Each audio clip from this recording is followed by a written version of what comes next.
In the UK, the government is taking what it calls modest steps to ease coronavirus restrictions.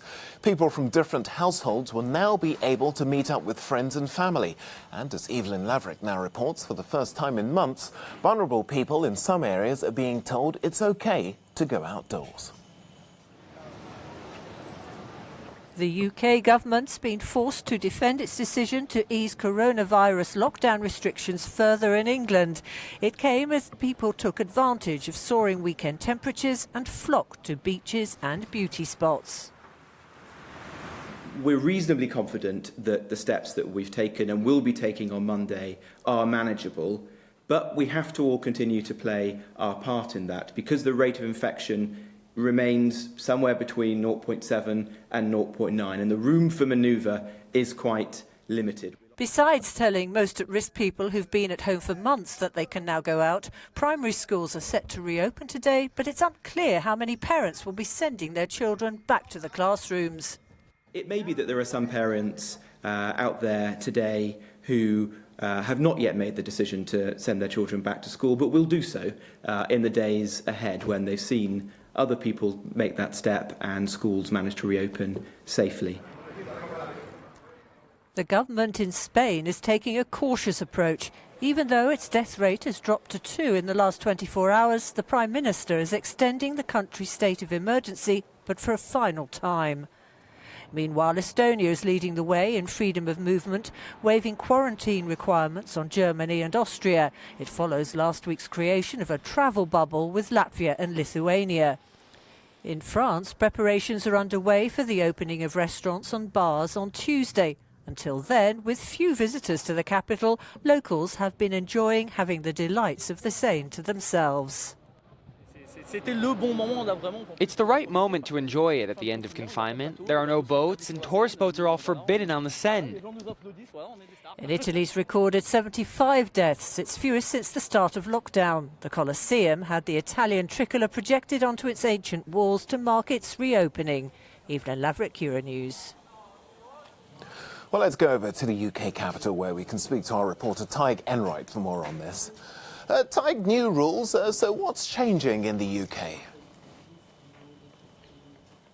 Hi, Tokes. Well, they're calling it Happy Monday here, although it is, of course, a welcome relief to many people. There are some concerns that things are moving too fast. Now, I must stress these relaxations apply to England only. Groups of up to 6 people from different households will be able to meet outdoors in parks or in back gardens, provided they remain 2 metres apart. Primary schools, like the one behind me here, can begin to reopen in phases, although not all of them will. People from particularly vulnerable groups who've been shielding away from society altogether will be allowed to go outdoors and to interact with other people. And certain businesses like car showrooms and outdoor markets, effectively outdoor businesses, will be allowed to open too. But all this despite the fact that the so-called R number, the reinfection rate, has not fallen substantially. It remains at between 0.7 and 0.9, although it must be said that hospital admissions and deaths have fallen substantially. But senior public health officials have warned that this could be moving too fast, and one organisation made a last-minute plea yesterday to curtail this relaxation. The Association of Directors of Public Health said it was not supported by the science, and there's also caution been expressed by the very people behind the relaxation. England's Deputy Chief Medical Officer said that people should limit themselves to what's sensible rather than what's possible under these new relaxations.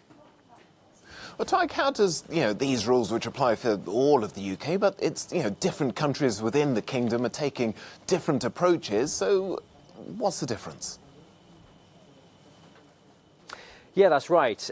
Everywhere else other than England, schools will remain closed for the foreseeable future. And then there are, subtle differences in terms of the limits on gatherings. In Wales, for example, there's no limit on the number of people at a gathering or at a party or at a picnic.